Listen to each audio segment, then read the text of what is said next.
പിന്നെ അടൂരിന് പൂർണ്ണ പിന്തുണയാണ് ഇക്കാര്യത്തിൽ നൽകേണ്ടത്. കാരണം ഒന്നാമത് അടൂരിനെ പോലത്തെ ഒരു വ്യക്തിയൊന്നും അങ്ങനെ ഒറ്റയടിക്ക് തള്ളിപ്പറയുക, ജാതിയുടെ പേരിൽ തള്ളിപ്പറയുക എന്ന് പറഞ്ഞാൽ ശരിയല്ല.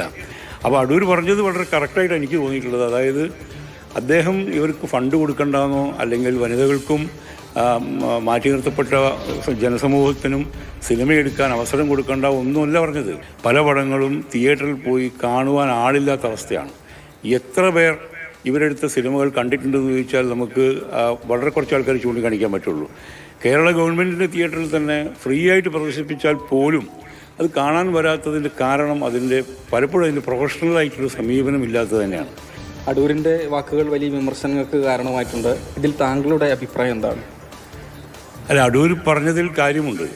നമ്മൾ ഇപ്പം കയ്യടി കിട്ടാൻ വേണ്ടിയിട്ടോ അല്ലെങ്കിൽ കൂടുതൽ ലൈക്ക് കിട്ടാൻ വേണ്ടിയിട്ടൊക്കെ നമ്മൾ അങ്ങനെ അതിനു വേണ്ടിയിട്ട് അഭിപ്രായം പറയുന്ന ഒരാളല്ല ഞാൻ.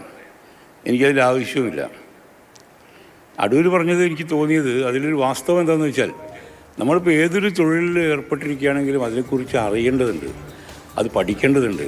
അദ്ദേഹം ഈ സ്ത്രീകൾക്കും അതുപോലെ പട്ടികജാതി പട്ടികവർഗക്കാർക്കും മാറ്റി നിർത്തപ്പെട്ടവർക്കൊന്നും പൈസ കൊടുക്കണ്ട, സിനിമയെടുക്കാൻ സഹായങ്ങൾ നൽകണ്ട എന്നല്ല പറഞ്ഞത്. അതിനങ്ങനെ വക്രീകരിച്ച് കാണിക്കുന്ന ഒരു ലൈനാണ് ഈ നവമാധ്യമങ്ങളിലൊക്കെ, അതായത് പ്രത്യേകിച്ച് ഓൺലൈൻ മീഡിയാസ്. വാക്കുകൾ വളച്ചൊടിക്കുക, തേജോവധം ചെയ്യാൻ ശ്രമിക്കുക, അങ്ങനെയുള്ളതിൻ്റെ ഭാഗമായിട്ടാണ് അടൂർ പറഞ്ഞത് തെറ്റായി വ്യാഖ്യാനിക്കപ്പെട്ടത്. അടൂർ പറഞ്ഞത് ഈ പണം കൊടുക്കുന്നത് ഒരു സ്വകാര്യ വ്യക്തിയുടേതല്ല. സ്വകാര്യ വ്യക്തികൾ സിനിമ എടുക്കാനൊരു സംവിധായകനെ സമീപിക്കുമ്പോൾ അവർക്ക് ട്രെയിനിങ് ഉണ്ടോ, അവർ മുൻകൂട്ടി പരിശീലനം ശ്രദ്ധിച്ചവരാണോ എന്നൊന്നും നോക്കേണ്ട കാര്യമില്ല. അയാൾക്ക് മുടക്കിയ പണം തിരിച്ചു കിട്ടുക എന്നുള്ള ഉദ്ദേശം മാത്രമേ ഉള്ളൂ. പക്ഷേ ഗവൺമെൻറ്റിൻ്റെ പണമാവുമ്പോൾ അത് നികുതിദായകരുടെ പണമാണ്, ഖജനാവെന്നുള്ള പണമാണ്. ആ പണം ചെലവഴിക്കുമ്പോൾ അത് കൊടുക്കുന്ന അല്ലെങ്കിൽ അത് സ്വീകരിക്കുന്ന വ്യക്തി അത് ശരിയായ രീതിയിൽ വിനിയോഗം ചെയ്യുന്നുണ്ടോ എന്നറിയണം. അങ്ങനെ അറിയണമെങ്കിൽ ഇത് നമുക്ക് ഏതെങ്കിലും ശുപാർശയുടെ പുറത്ത് ആൾക്കാർക്ക് പണം കൊടുത്ത് സിനിമ എടുക്കുന്ന രീതി, ആ പ്രവണതയ്ക്കെതിരാണ് അദ്ദേഹം. പകരം ഒരു 3 മാസം പരിശീലനം കൊടുക്കണം. ചുരുങ്ങിയ പക്ഷം ഒരു പ്രോജക്റ്റ്, നമ്മൾ ഏത് പ്രോജക്റ്റാണെങ്കിലും, ഇപ്പോൾ ക്രിത്താർട്സും അതുപോലെയുള്ള ഒരുപാട് സംഘടനകൾ, ഗവൺമെൻറ് സംഘടനകൾ തന്നെ അല്ലെങ്കിൽ സ്ഥാപനങ്ങൾ തന്നെ തൊഴിൽ പരിശീലനം നൽകുന്നുണ്ട്. സിനിമയെ എങ്ങനെ കുറച്ച് കാണേണ്ട കാര്യമൊന്നുമില്ല. സിനിമയ്ക്ക് പരിശീലനം ആവശ്യമാണ്. എന്താണ് ഒരു പ്രോജക്റ്റ് മുന്നോട്ട് വെക്കുന്നത്, ആ ആശയം സഫലീകരിക്കാൻ വേണ്ട മെറ്റീരിയൽസ് എന്തൊക്കെയാണ്, ലൊക്കേഷൻ എന്തൊക്കെയാണ്, ചാർട്ട് എങ്ങനെയാണ്, ഇങ്ങനെ ഒരു സംവിധായകൻ ചെയ്യേണ്ട ഒരുപാട് ജോലികളുണ്ട്. ഇത് പലരും നിരന്തരമായി ഒരുപാട് കാലത്തെ വർഷത്തെ എക്സ്പീരിയൻസ് ആണ് ആർജിക്കുന്നത്. അപ്പോൾ അങ്ങനെയൊന്നുമില്ലാതെ നേരിട്ട് വന്ന് ഒരു സിനിമയ്ക്ക് എനിക്ക് ഇത്ര രൂപ വേണം എന്ന് പറഞ്ഞ് വാങ്ങുന്നു. പല പടങ്ങളും പൂർത്തീകരിക്കാൻ കഴിഞ്ഞിട്ടില്ല ഈ 1.5 കോടി കൊണ്ട് തന്നെ. പല പടങ്ങളും തിയേറ്ററിൽ പോയി കാണുവാൻ ആളില്ലാത്ത അവസ്ഥയാണ്. എത്ര പേർ ഇവരെടുത്ത സിനിമകൾ കണ്ടിട്ടുണ്ടെന്ന് ചോദിച്ചാൽ നമുക്ക് വളരെ കുറച്ച് ആൾക്കാർ ചൂണ്ടിക്കാണിക്കാൻ പറ്റുള്ളൂ.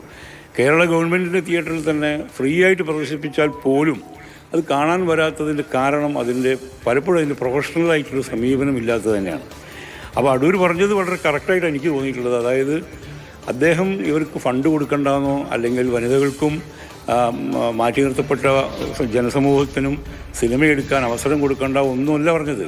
ഈ 2 കൂട്ടർക്കും മതിയോ പരിശീലനം? എല്ലാവർക്കും പരിശീലനം വേണം. അതായത് പറഞ്ഞത്, സ്വകാര്യ വ്യക്തികൾ സിനിമ എടുക്കുമ്പോൾ അവർ നോക്കും, ആ ഡയറക്ടറുടെ ബാക്ക്ഗ്രൗണ്ട് നോക്കും. അയാൾ മുമ്പ് പടത്തിൽ വർക്ക് ചെയ്തിട്ടുണ്ടോ, അയാൾ ഷോർട്ട് ഫിലിമെങ്കിലും എടുത്തിട്ടുണ്ടോ, അയാൾ സഹസംവിധായകനായിട്ട് പരിശീലനം സിദ്ധിച്ചിട്ടുണ്ടോ നോക്കും. ഇത് ഗവൺമെൻറ്റിന് ഇത് ആവശ്യമില്ലല്ലോ. ഗവൺമെൻറ്റിന് അങ്ങനെ നോക്കേണ്ട കാര്യമില്ല. ഒരാളിൽ ഒരു സ്ക്രിപ്റ്റായിട്ട് വരുന്നു, ഞാനിതിന് അർഹതപ്പെട്ട ആളാണ്, എനിക്ക് സിനിമ എടുക്കാൻ അറിയാം എന്ന് മാത്രമേ പറയുന്നുള്ളൂ. അറ്റ്ലീസ്റ്റ് ഒരു കോഴ്സ് ചെയ്യേണ്ടത് ആവശ്യം തന്നെയാണ്.